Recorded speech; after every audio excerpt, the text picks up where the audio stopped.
نفس ذائقة الموت كل نفس ذائقة الموت إن الحمد لله نحمده ونستعينه ونستغفره ونعوذ بالله من شرور أنفسنا ومن سيئات أعمالنا من يهده الله فلا مضل له ومن يضلل فلا هادي له وأشهد أن لا إله إلا الله وحده لا شريك له وأشهد أن محمدا عبده ورسوله أما بعد فإن خير الحديث كتاب الله وخير الهدي هدي محمد صلى الله عليه وسلم وشر الأمور محدثاتها وكل محدثة بدعة وكل بدعة ضلالة وكل ضلالة في النار فأعوذ بالله من الشيطان الرجيم بسم الله الرحمن الرحيم يا أيها الذين آمنوا اتقوا الله حق تقاته ولا تموتن إلا وأنتم مسلمون يا أيها الناس اتقوا ربكم الذي خلقكم من نفس واحدة وخلق منها زوجها وبث منهما رجالا كثيرا ونساء واتقوا الله الذي تساءلون به والأرحام إن الله كان عليكم رقيبا يا أيها الذين آمنوا اتقوا الله وقولوا قولا سديدا يصلح لكم أعمالكم ويغفر لكم ذنوبكم ومن يطع الله ورسوله فقد فاز فوزا عظيما محترم حاضرین، موت ایک ایسی اٹل حقیقت ہے کہ جس سے کسی جاندار کو فرار نہیں۔ یہ اللہ عز و جل کا مخلوق کے لیے لاگو کیا ہوا ایسا قانون ہے کہ کوئی اللہ کو مانے یا نہ مانے، کوئی قیامت کے دن پر ایمان رکھے یا نہ رکھے، اس قانون الہی کو ماننے کا پابند ہے۔ موت ایک ایسا جام ہے کہ ہر ذی روح کو اسے پینا ہی ہے۔ الموت قدح کل نفس شاربہ والقبر باب کل نفس داخلہ۔ موت ایسا پیالہ ہے کہ ہر جاندار یقیناً اس پیالے کا جام پیے گا، اور قبر ایسا دروازہ ہے کہ ہر جاندار کو اس میں ضرور بضرور داخل ہونا ہی ہے۔ موت ایک ایسی اٹل حقیقت ہے کہ دنیا کے کسی بھی باطل شبے کے ذریعے اس حقیقت کا انکار نہیں کیا جا سکتا۔ یہ ایک ایسی آفاقی حقیقت ہے کہ جس کو مانے بغیر کوئی چارہ نہیں ہے۔ ہر انسان اس بات کا پابند ہے، یہ بات تسلیم کرنے پر مجبور ہے کہ اگر وہ پیدا ہوا ہے تو یقیناً اسے مرنا بھی ہے، اگر اس کی زندگی کی ابتدا ہے تو یقینی طور پر اس کی زندگی کا خاتمہ بھی ہے۔ موت ایک ایسی حقیقت ہے کہ انبیاء ہوں یا اولیاء ہوں، اللہ کے فرما بردار بندے ہوں یا نافرمان بندے ہوں، مومن بندے ہوں یا کافر مشرک بندے ہوں، یقینی طور پر ہر ایک کو موت آنے والی ہے۔ اللہ عز و جل نے اس لافانی حقیقت کا اپنی کتاب عزیز میں کئی جگہوں پر ذکر کیا ہے۔ مثال کے طور پر چند آیتیں میں آپ کے سامنے رکھتا ہوں۔ 17ویں پارے سورہ انبیاء میں اللہ عز و جل یوں فرماتا ہے: وَمَا جَعَلْنَا لِبَشَرٍ مِّن قَبْلِكَ الْخُلْدَ أَفَإِن مِّتَّ فَهُمُ الْخَالِدُونَ كُلُّ نَفْسٍ ذَائِقَةُ الْمَوْتِ وَنَبْلُوكُم بِالشَّرِّ والخیر فتنہ وَإِلَيْنَا تُرْجَعُونَ۔ ہم نے آپ سے پہلے، اے نبی محمد صلی اللہ علیہ وسلم، ہم نے آپ سے پہلے کسی بھی انسان کو دائمی زندگی نہیں دی ہے۔ کیا اگر آپ وفات پا جائیں گے تو آپ کے مخالفین ہمیشہ ہمیشہ دنیا میں رہیں گے؟ نہیں، ہر ذی روح کو، ہر جاندار کو موت کا مزہ چکھنا ہے، اور ہم تمہیں خیر اور شر کے ذریعے آزماتے رہیں گے، پھر تمہیں ہماری ہی طرف پلٹ کر آنا ہے۔ اللہ عز و جل اس حقیقت کو سورہ قصص 20ویں پارے میں یوں بیان فرماتا ہے: کل شیء ہالک الا وجہہ لہ الحکم والیہ ترجعون، اللہ عز و جل کی ذات کے سوا تمام اشیاء فانی ہے، حکم اللہ کا چلتا ہے اور اسی کی طرف سب پلٹائے جائیں گے۔ 27 پارے سورہ رحمان میں اللہ عز و جل یوں بیان فرماتا ہے کل من علیہا فان ویبقى وجہ ربک ذو الجلال والاکرام، زمین پر جتنے جاندار ہیں، جتنی اشیاء ہیں، سب فنا ہونے والی ہیں، صرف آپ کے رب کی ذات باقی رہ جائے گی جو جلال، بزرگی اور عزت والا ہے۔ کوئی نہیں جانتا کہ اس کی موت کب، کہاں اور کن حالات میں آئے گی۔ 21 پارے سورہ لقمان کی آخری آیت میں اللہ عز و جل یوں بیان فرماتا ہے وَمَا تَدْرِي نَفْسٌ بِأَيِّ أَرْضٍ تَمُوتُ، کوئی نہیں جانتا کہ کس علاقے، کس زمین میں اس کی موت آئے گی، لیکن یہ طے ہے کہ اس کی موت آئے گی، اسے مرنا ہے، اللہ رب العالمین کی طرف وہ پلٹایا جائے گا۔ کوئی انسان اگر یہ چاہے کہ موت سے بھاگ کر کسی قلعے میں پناہ لے لے، موت سے بھاگ کر کسی مضبوط فصیل میں ٹھکانہ بنا لے، لیکن اللہ عز و جل فرماتا ہے 5واں پارہ سورہ نساء اینما تکونوا یدرککم الموت ولو کنتم فی بروج مشیدہ، تم جہاں بھی رہو یقیناً موت تم کو آ کر رہے گی، گرچہ مضبوط ترین قلعوں میں پناہ حاصل کر لو۔ یہ موت وہ ہے کہ اللہ عز و جل چیلنج کرتا ہے کہ تم اس موت سے کتنا ہی بھاگنا چاہو، یقیناً موت تمہیں آ کر رہے گی۔ 28 پارے سورہ جمعہ میں بیان فرماتا ہے قل ان الموت الذي تفرون منه فانه ملاقيكم ثم تردون الى عالم الغیب والشہادہ فینبئکم بما کنتم تعملون، کہہ دیجئے اے نبی صلی اللہ علیہ وسلم، اعلان فرما دیجئے کہ وہ موت جس سے تم بھاگتے ہو،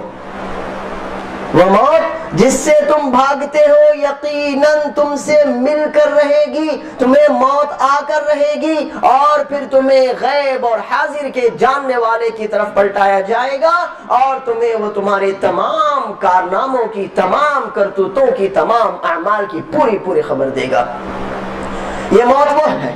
کہ اللہ عز و جل کی طرف سے اس کا وقت متعین ہے، لیکن اللہ نے اپنے اس غیب سے کسی کو باخبر نہیں کیا، اس میں اس کی بڑی حکمتیں پوشیدہ ہیں۔ خود فرماتا ہے 11واں پارہ سورہ یونس لِكُلِّ أُمَّةٍ أَجَلٌ إِذَا جَاءَ أَجَلُهُمْ فَلَا يَسْتَأْخِرُونَ سَاعَةً وَلَا يَسْتَقْدِمُونَ، ہر امت، ہر قوم کا ایک وقت مقرر ہوتا ہے اور جب لوگوں کا وہ مقررہ وقت آ جاتا ہے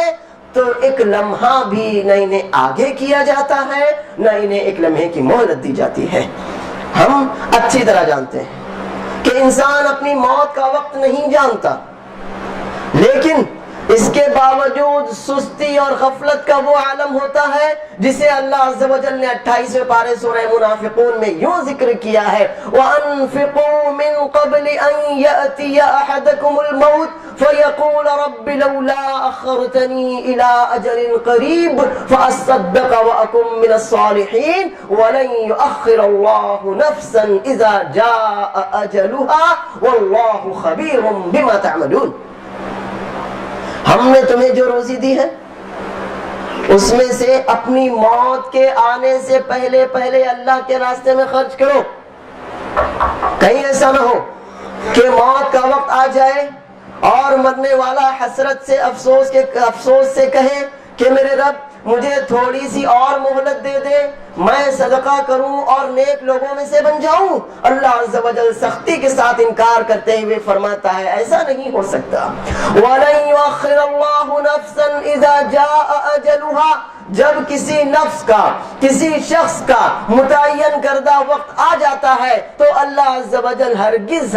اسے بالکل بھی مہلت نہیں دیتا، اور تم جو بھی کرتے ہو اللہ اس کی پوری خبر رکھتا ہے۔ حاضرین، ان آیات سے ہم نے اس بات کو جانا کہ موت سے کسی کو چھٹکارا نہیں، موت ہر شخص کو آنی ہی ہے، کوئی کتنا ہی نیک ہو یقیناً اسے مرنا ہے، کوئی کتنا ہی بدکار ہو یقیناً اسے مرنا ہے، کوئی نبی ہو یقیناً اسے موت آنی ہے، کوئی اللہ عز و جل کا فرما بردار بندہ ہو یقیناً اسے موت آنی ہے، کوئی عالم ہو اسے بھی مرنا ہے، کوئی جاہل ہو اسے بھی مرنا ہے۔ اس بارے میں صحیح بخاری میں حضرت موسیٰ علیہ السلام کا واقعہ بہت زیادہ مشہور ہے۔ اللہ کے رسول صلی اللہ علیہ وسلم فرماتے ہیں کہ جب موسیٰ علیہ السلام کی وفات کا وقت قریب آیا تو اللہ عز و جل نے ملک الموت کو ان کے پاس بھجوایا۔ ملک الموت نے کہا میں آپ کی روح قبض کرنے کے لیے آیا ہوں۔ موسیٰ علیہ السلام نے انہیں ایک چانٹا لگایا، صحیح مسلم کی روایت میں ہے کہ جس سے ان کی آنکھ پھوٹ گئی۔ وہ فوراً اللہ عز و جل کے دربار میں حاضر ہوئے، کہا یا ربی ارسلتنی الی عبد لا یرید الموت، میرے رب تو نے مجھے ایسے بندے کے پاس بھیجا جو تو مرنا ہی نہیں چاہتا۔ اللہ عز و جل نے ان کی آنکھ درست کی اور کہا دوبارہ موسیٰ کے پاس جاؤ اور ان سے کہو کہ اپنا ہاتھ کسی بھی بیل کی پیٹھ پر رکھیں اور ان کے ہاتھ کے نیچے جتنے بال آئیں گے ہر بال کے بدلے انہیں 1 سال مزید عمر دے دی جائے گی۔ موسیٰ علیہ السلام پوچھا یا ربی ثم ماذا؟ قال ثم الموت قال الآن۔ موسیٰ علیہ السلام نے پوچھا میرے رب اس کے بعد تیرے دیے ہوئے مزید سالوں کے بعد کیا ہوگا؟ اللہ نے فرمایا پھر مرنا ہے۔ موسیٰ علیہ السلام نے کہا اگر پھر مرنا ہی ہے تو موت ابھی میرے لیے بہتر ہے۔ یہ حدیث ہم کو یہ بتاتی ہے کہ موسیٰ علیہ السلام جیسا جلیل القدر نبی بھی موت سے نہیں بچ سکا۔ اللہ عز و جل نے انسان کی تخلیق کا ذکر کیا، 18واں پارہ سورہ مومنون، انسان کی تخلیق کا ذکر کیا تو فرمایا ثم انشأناه خلقا آخر فتبارك الله احسن الخالقين ثم انكم بعد ذلك لمیتون ثم انكم يوم القیامة تبعثون۔ پھر اللہ عز و جل نے تمہیں بہت ہی بہترین تخلیق میں پیدا کیا اور وہ سب سے بہترین پیدا کرنے والا نہایت بابرکت ہے، لیکن اس کے بعد یقیناً تمہیں مرنا ہے اور تمہیں قیامت کے دن دوبارہ اٹھنا اور اب کے اپنے رب کے سامنے پیش ہونا ہے۔ 23ویں پارے سورہ زمر میں اللہ عز و جل نے یوں فرمایا انک میت وانہم میتون ثم انکم یوم القیامت عند ربکم تختصمون۔ یقیناً اے نبی صلی اللہ علیہ وسلم آپ کو بھی مرنا ہے اور یہ لوگ جو آپ کے مخالفین ہیں یہ بھی مرنے والے ہیں، اور پھر قیامت کے دن تم سب لوگ اپنے رب کے پاس اپنے اپنے مقدموں کا فیصلہ کروانے کے لیے حاضر ہونے والے ہو۔ قرآن کریم کی آیتیں کھول کھول کر واضح طور سے یہ بیان کر رہی ہیں کہ اے انسان غفلت میں نہ رہنا، موت سے کسی کو چھٹکارا نہیں ہے۔ تمہارے باپ آدم علیہ السلام کو 1000 سال کی زندگی دی گئی، حضرت نوح علیہ السلام کو کم و بیش 1000 سال کی زندگی دی گئی، ان کے بعد بھی بہت سے انبیاء آئے، سب سے آخر میں ہمارے نبی حضرت محمد صلی اللہ علیہ وسلم تشریف لائے، لیکن موت سے کوئی نہیں بچ سکا۔ وَلَوْ كَانَ فِي الدُّنْيَا بَقَاءُ لَمَا مَاتَ خَيْرُ الْمُرْسَلِينَ محمد صلی اللہ علیہ وسلم۔ اگر اس دنیا کو بقا ہوتی، یہ دنیا باقی رہنے والی ہوتی، فانی نہ ہوتی، تو سب سے بہترین رسول سید الاولین والآخرین صلی اللہ علیہ وسلم کو موت ہرگز نہ آتی۔ لیکن اے انسان اس کے باوجود تو اپنی موت کو یاد کیوں نہیں کرتا؟ موت کی یاد انسان کو اللہ عز و جل سے قریب کرتی ہے، موت کی یاد انسان کو گناہوں سے دور کرتی ہے، موت کی یاد انسان کا اللہ سے واسطہ، اللہ سے تعلق مضبوط بناتی ہے، موت کی یاد انسان کو شیطانی راہوں پر چلنے اور بھٹکنے سے روک لیتی ہے، موت کی یاد انسان کو یہ بتاتی ہے کہ اس کی جان کسی کے ہاتھ میں ہے، اور جب وہ اپنی ڈور کھینچے گا تو انسان دوڑتا ہوا اس کے دربار میں حاضر ہو جائے گا۔ حاضرین، ضروری ہے کہ ہم اپنی موت کو یاد کریں۔ اللہ عز و جل کا فرمان ہے 29واں پارہ سورہ تبارک الذی بیدہ الملک کی دوسری آیت ہے الذی خلق الموت والحیات لیبلوکم ایکم احسن عملا۔ اللہ ہی ہے جس نے موت اور زندگی کو پیدا کیا ہے تاکہ آزمائے کہ تم میں سے کون سب سے زیادہ اچھے اعمال کرتا ہے۔ اللہ رب العالمین نے اس آیت میں موت کو پہلے ذکر کیا ہے، حیات کو بعد میں ذکر کیا ہے۔ مشہور مفسر امام سدی رحمہ اللہ فرماتے ہیں اس سے سے اللہ عز و جل کی مقصود یہ ہے کہ اللہ یہ کہنا چاہتا ہے تم میں سے کون ہے جو اپنی موت کو بکثرت یاد کرنے والا ہو, موت سے اور اس کے بعد کے مراحل سے ڈرنے والا ہو, موت اور اس کے بعد پیش آنے والے واقعات کے لیے زیادہ سے زیادہ تیاریاں کرنے والا ہو. امام ابن قدامہ حنبلی رحمہ اللہ فرماتے ہیں کہ موت کی یاد کے اعتبار سے انسان کی 3 قسمیں ہوتی ہیں. سب سے پہلے تو وہ کہ جو موت کو بھول جاتا ہے, موت سے غافل ہو جاتا ہے, موت کو یاد نہیں کرتا, تو پھر وہ دنیا کے پیچھے لگ جاتا ہے, دنیا داری میں مصروف ہو جاتا ہے, دنیا کی رنگینی میں کھو جاتا ہے اور پھر اسے توبہ کی توفیق نہیں ملتی. دوسرا وہ ہے کہ جو اپنی موت کو یاد کرتا ہے لیکن کبھی دنیا کی رنگینی کی طرف بھی چلا جاتا ہے, پھر اسے موت یاد آتی ہے تو دوبارہ اللہ عز و جل کے راستے پر آتا ہے, لیکن پھر شیطان اسے اس کی خواہشات کی وجہ سے بہکا لے جاتا ہے, پھر وہ اپنی موت کو یاد کرتا ہے تو اسے بھی توبہ کی توفیق مل جاتی ہے. اور تیسرا وہ ہے کہ جو ہمیشہ اپنی موت کو یاد کرتا ہے, موت کے ذکر سے کبھی غافل نہیں ہوتا, ہمیشہ یہ بات اس کے دل کے دروازے پر کھٹکھٹاتی رہتی ہے کہ اسے مرنا ہے اور وہ نہیں جانتا کہ کب کس لمحے میں اسے اللہ رب العالمین کے دربار میں پیش ہو جانا ہے. تو ایسا بندہ دنیا کی رنگینیوں میں نہیں کھوتا, دنیا کی رنگینیاں, دنیا کی نزاکتیں اور لطافتیں اسے اپنے دامن فریب میں گرفتار نہیں کرتی. وہ بندہ ہمیشہ اللہ کو یاد کرتا ہے, ہمیشہ اللہ رب العالمین سے اپنا تعلق مضبوط رکھتا ہے, ہمیشہ توبہ اور استغفار کیا کرتا ہے. تو اگر دیکھا جائے تو ان میں سے سب سے زیادہ اچھا بندہ وہ ہے جو تیسرے نمبر کا ہے کہ جو ہمیشہ اپنی موت کو یاد کرتا اور اس کے لیے تیاریاں کرتا ہے. اس کے بعد وہ ہے جو کبھی موت کو یاد کرتا ہے لیکن کبھی دنیا کی رنگینیوں میں کھو جاتا ہے. اور تیسرے نمبر پر سب سے برا وہ ہے جو اپنی موت سے غافل ہو جاتا ہے, موت کو بھی بھول جاتا ہے, اللہ کو بھی بھول جاتا ہے اور دنیا داری میں مصروف ہو جاتا ہے. امام دقاق رحمہ اللہ فرماتے ہیں کہ جو شخص موت کو یاد رکھتا ہے, ہمیشہ موت کو یاد کرتا رہتا ہے, تو اسے اللہ کی طرف سے 3 انعامات ملتے ہیں. ایک انعام تو یہ کہ اسے جلد توبہ کی توفیق ہوتی ہے, وہ ہمیشہ توبہ اور استغفار میں لگا رہتا ہے. دوسرا انعام یہ ہے کہ اللہ عز و جل نے اسے جو مال دیا ہے وہ اس مال پر قناعت کرتا ہے, اللہ کی طرف سے اپنے لیے اس مال کو کافی سمجھتا ہے, اس پر اللہ کا شکر ادا کرتا ہے, مزید مال کی حرص اور مزید مال کا لالچ اسے اللہ کی یاد سے اور بندوں کے حقوق کی ادائیگی سے غافل نہیں کرتا. اور تیسرا انعام یہ ہے کہ ایسا بندہ عبادتوں میں لذت اور سرور پاتا ہے, عبادت کرنے میں اسے مزہ ملتا ہے اور وہ پوری خوش دلی کے ساتھ, پوری لگن اور یکسوئی کے ساتھ, پوری چستی اور پھرتی کے ساتھ اللہ عز و جل کی عبادت کرتا رہتا ہے. لیکن وہ بندہ جو اپنی موت کو بھول جاتا ہے, جو موت سے غافل ہو جاتا ہے, اسے یاد نہیں کرتا, تو اسے اللہ کی طرف سے 3 سزائیں دی جاتی ہیں. پہلی سزا یہ ہے کہ اسے جلدی توبہ کی توفیق نہیں ملتی. دوسری سزا یہ ہے کہ اللہ نے اسے جو مال دیا وہ اس پر قناعت نہیں کرتا, اسے اپنے لیے کافی نہیں سمجھتا, بلکہ مزید مال کے حرص میں پریشان رہتا ہے, مزید مال کے لالچ میں وہ لگا رہتا ہے اور چاہتا ہے کہ کہیں نہ کہیں سے اس کے پاس مال آتا جائے اور اس کے مال میں اضافہ ہوتا چلا جائے. اور تیسری سزا یہ ہوتی ہے کہ ایسے بندے کو عبادت میں مزہ نہیں ملتا, ایسے بندے کو عبادت میں لذت نہیں ملتی, سرور نہیں ملتا, اور اگر وہ اللہ کی عبادت بھی کرتا ہے تو سستی کے ساتھ, غفلت کے ساتھ, کاہلی کے ساتھ اللہ کی عبادت کرتا ہے. میرے بھائیوں, کیا کہیں ہمارا بھی ایسا ہی حال تو نہیں ہے؟ ہم اپنے آپ پر غور کریں, ہم اپنا محاسبہ کریں, ابھی اپنے گریبانوں میں جھانکیں کہ ہمارا حال کیسا ہے. کیا ہمیں اللہ کی عبادت میں لذت ملتی ہے؟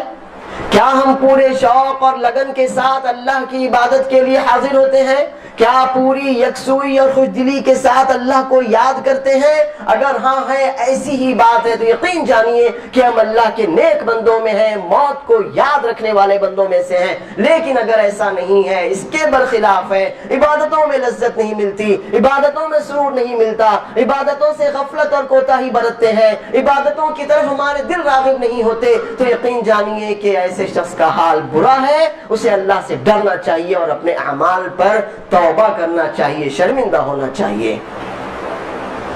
صحیح ابن حبان کی روایت، اللہ کے رسول صلی اللہ علیہ وسلم فرماتے ہیں اکثروا ذکر حازم اللذات الموت فإنه لم يذكره أحد في ضيق من العيش إلا وسعه الله عليه. صحیح حدیث ہے کہ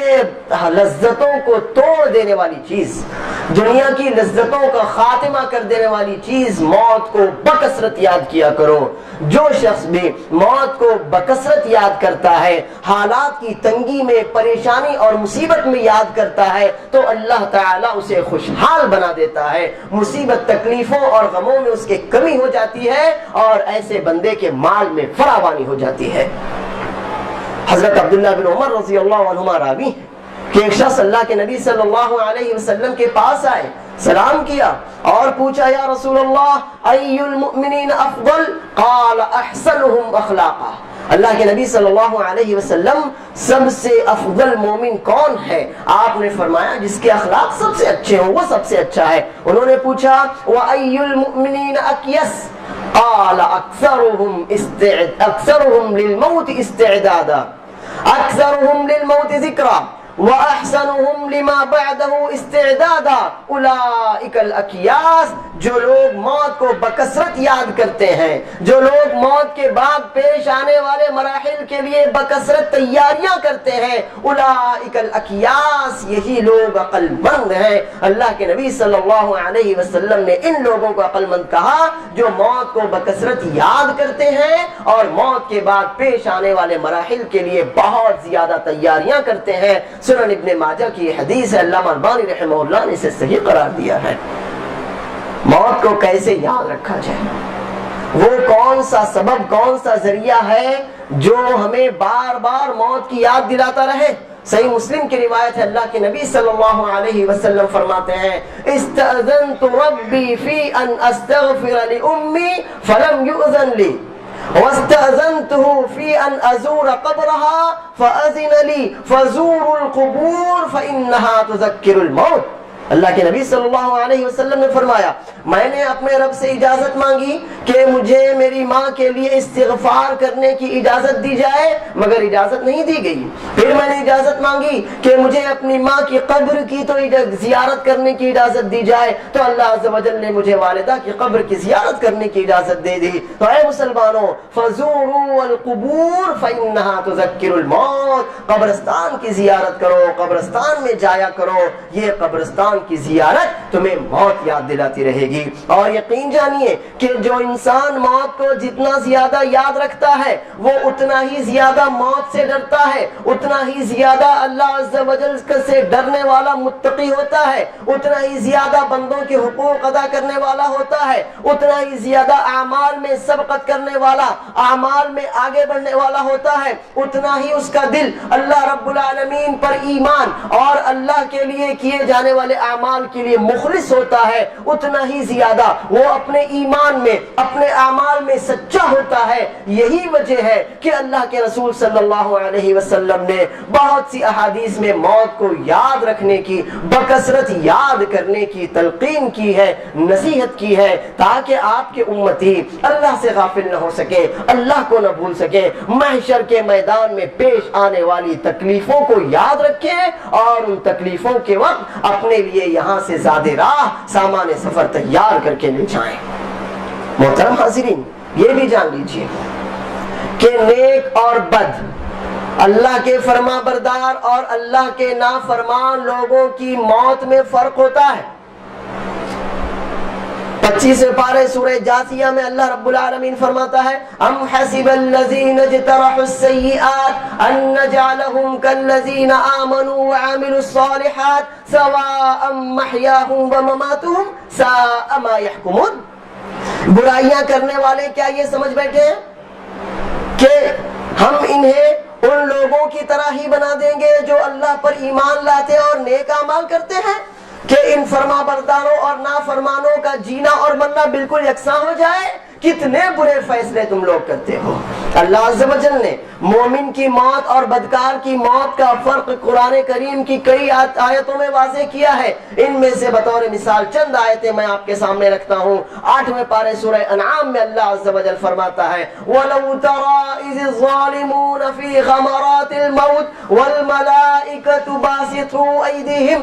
اخرجوا انفسكم اليوم تجزون عذاب الهون بما كنتم تقولون على الله غير الحق وكنتم عن آياته تستكبرون۔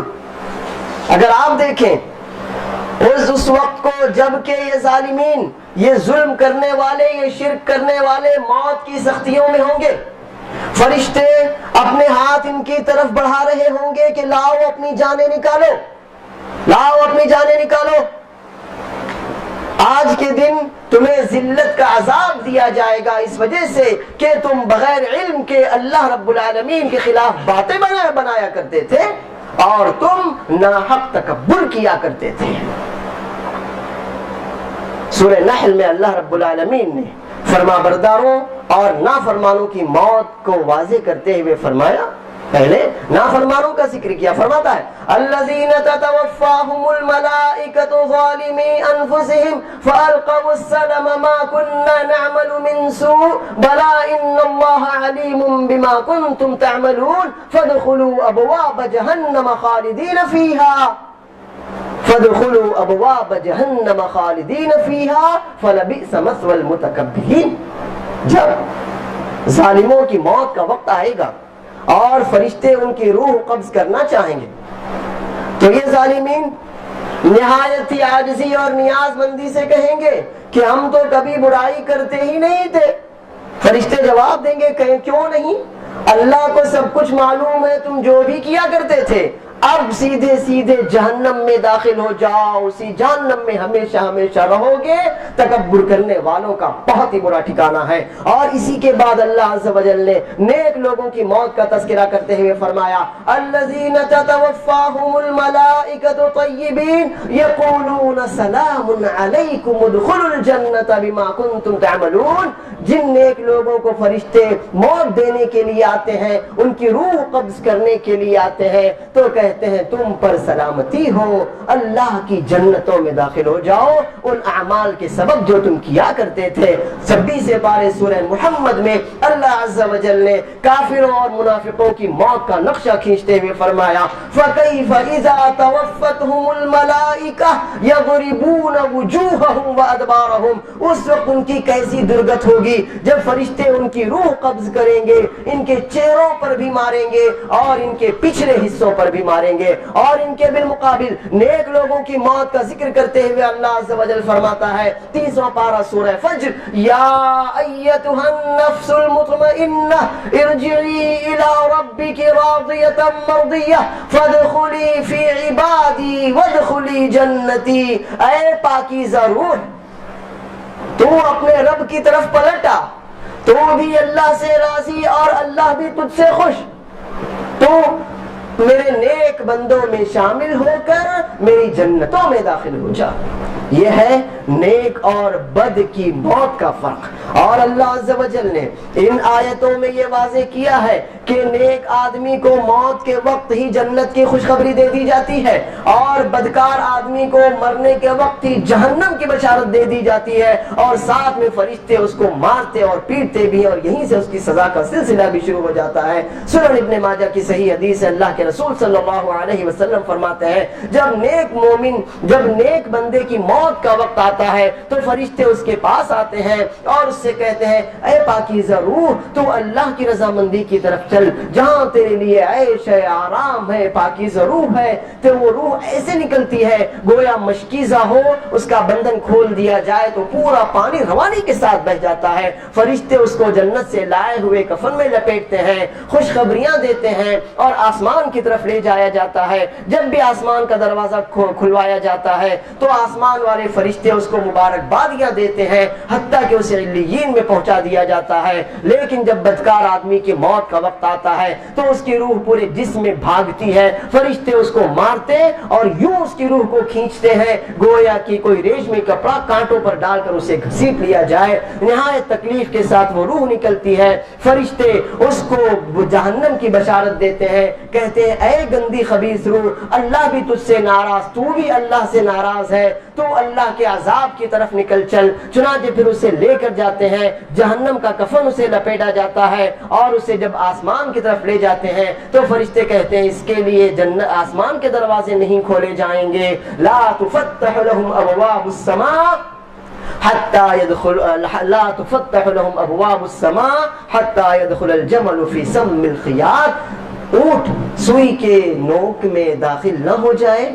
جس میں سوئی میں جہاں دھاگا پرویا جاتا ہے اس سوراخ میں اونٹ داخل ہو جائے، تب یہ لوگ ان لوگوں کے لیے آسمان کے دروازے کھولے جا سکیں گے۔ یعنی اللہ عز و جل نے ان کے لیے آسمان کے دروازے کھولے جانے تک کی ممانعت کر دی ہے۔ تو یہ فرق ہوتا ہے ایک مومن کی موت میں اور ایک کافر کی موت میں۔ ہم قرآن کریم کی آیتوں کو پڑھتے ہیں، اللہ کے رسول صلی اللہ علیہ وسلم کی احادیث کو پڑھتے ہیں، روزانہ ہی کسی نہ کسی کی اچانک موت کے بارے میں سنتے ہیں، لیکن اس کے باوجود ہم موت سے غافل ہیں۔ تو عموماً موت سے غفلت کے دو بڑے اسباب ہیں، ایک سبب ہے دنیا سے محبت۔ صحیح بخاری کی روایت اللہ کے رسول صلی اللہ علیہ وسلم فرماتے ہیں لا یزال قلب الکبیر شابا علی اثنین،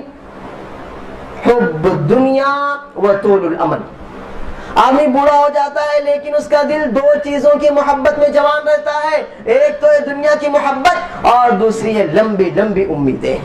صحیح بخاری ہی کی دوسری روایت میں اللہ کے رسول صلی اللہ علیہ وسلم فرماتے ہیں یکبر ابن آدم ویکبر معه اثنان، حب المال وطول العمر۔ انسان جیسے جیسے بڑا ہوتا جاتا ہے اس کے ساتھ دو خواہشات بھی بڑی ہوتی چلی جاتی ہیں، مال کی محبت اور لمبی عمر کی محبت۔ حاضرین کہیں ایسا نہ ہو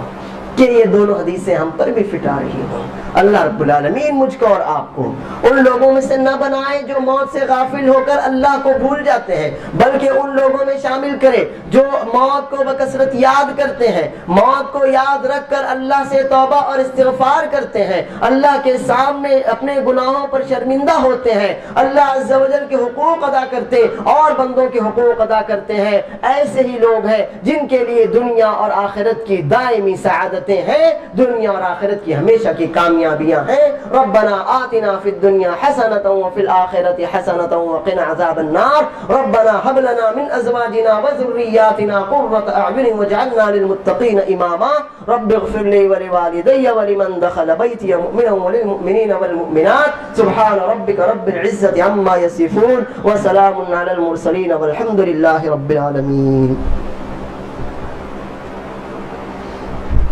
الحمد لله على إحسانه والشكر له على توفيقه وامتنانه، وأشهد أن لا إله إلا الله وحده لا شريك له تعظيما لشانه، وأشهد أن محمدا عبده ورسوله الداعي إلى رضوانه۔ اللهم صل على محمد وعلى آل محمد كما صليت على إبراهيم وعلى آل إبراهيم إنك حميد مجيد، اللهم بارك على محمد وعلى آل محمد كما باركت على إبراهيم وعلى آل إبراهيم إنك حميد مجید۔ حاضرین کرام،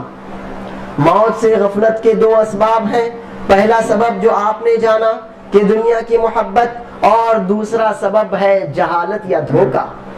انسان دھوکے میں رہتا ہے، یہ سمجھتا ہے کہ میں تو ابھی مضبوط ہوں، صحت مند ہوں، مضبوطی اور صحت کے عالم میں موت نہیں آتی، حالانکہ یہ بھول جاتا ہے کہ کتنے نوجوان ہیں جن کی موت آئی اور وہ اللہ رب العالمین کے یہاں حاضر ہو گئے۔ انسان یہ سمجھتا ہے کہ میں بہت زیادہ مالدار ہوں، اگر کوئی بیماری یا موت کے اثرات نظر آئیں گے تو میں اپنی صحت خرید لوں گا، حالانکہ وہ اچھی طرح جانتا ہے کہ کتنے ایسے مالدار نوجوانوں کو اس نے خود کندھا دیا ہے کہ جو اپنی موت سے اپنے آپ کو نہیں خرید سکے، جو صحت اللہ رب العالمین کی طرف سے تھی دوبارہ اس پر قادر نہیں ہو سکے۔ تو یہ دنیا کی محبت، مال کی محبت اور اللہ رب العالمین کی پکڑ سے غفلت، جہالت،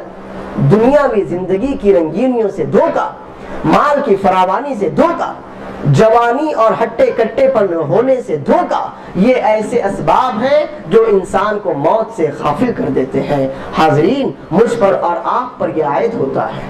کہ ہم ہمیشہ اپنی موت کو یاد رکھیں۔ 22 پارے سورہ فاطر میں اللہ رب العالمین فرماتا ہے اولم نعمرکم ما یتذکر فیہ من تذکر وجاءکم النذیر، کیا اللہ رب العالمین نے تمہیں اتنی لمبی عمر نہیں دی تھی کہ اگر کوئی نصیحت حاصل کرنا چاہتا تو حاصل کر سکتا تھا، اور تمہارے پاس اللہ کی طرف سے نذیر آ گیا، ڈرانے والا آ گیا۔ بعض علماء کہتے ہیں اس سے مراد نبی صلی اللہ علیہ وسلم ہے، بعض کہتے ہیں اس سے مراد قرآن کریم ہے، لیکن قرآن کریم کی ایک آیت اس کی تفسیر کرتی ہے اور کہتی ہے حتی اذا بلغ اشدہ وبلغ 40 سنة، انسان جب اپنی عمر کی پختگی کو پہنچ جائے اور 40 سال کی عمر کو پہنچ جائے تو نذیر یعنی انسان کا 40 سال کا ہو جانا ہے۔ اور صحیح بخاری کی روایت ہے، اللہ کے نبی صلی اللہ علیہ وسلم فرماتے ہیں اعذر اللہ الی امرئ اخر اجلہ حتی بلغہ 60 سنہ، اللہ نے اب اس آدمی کے لیے عذر کا کوئی موقع نہیں چھوڑا جسے اس نے 60 سال کی عمر دے دی ہو۔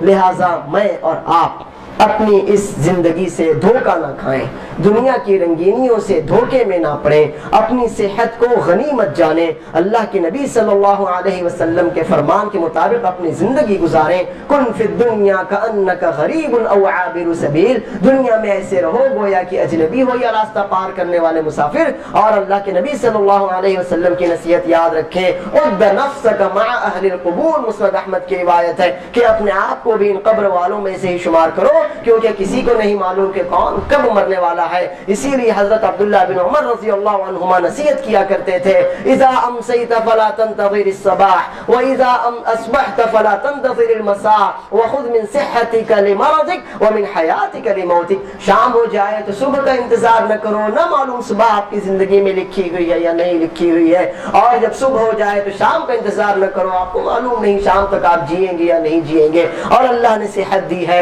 تو بیمار ہونے سے پہلے صحت کو غنیمت جان لو، نیک اعمال کر لو، اور اللہ نے زندگی دی ہے تو مرنے سے پہلے اپنی زندگی کو غنیمت جان لو، اللہ کو راضی کرنے والے کام کر لو۔ اللہ عز و جل مجھ کو اور آپ کو اپنی جوانی سے، اپنی صحت سے، اپنے مال سے، اپنی عقل اور اپنے علم سے پورا فائدہ اٹھانے کی توفیق عطا فرمائے، ان لوگوں میں سے ہم کو بنائے جن کے لیے اس کا یہ فرمان ہوگا یا ایتھا النفس المطمئنہ ارجعی الی ربک راضیۃ مرضیہ فادخلی فی عبادی وادخلی جنتی، اور ان لوگوں میں سے ہرگز شامل نہ کرے جن کے بارے میں وہ فرماتا ہے فکیف اذا توفتہم الملائکۃ یضربون وجوہہم وادبارہم۔ اللہ عز و جل مجھ کو اور آپ کو ہمیشہ موت کو یاد کرنے والا، موت کے بعد والے مراحل کے لیے پوری تیاریاں کرنے والا بنائے، ہمارے والدین کی مغفرت فرمائے، ہماری اور ہمارے اہل و عیال کی اصلاح فرمائے، ہم مسلمانوں کو ہدایت دے، ہم مسلمانوں پر رحم و کرم فرمائے،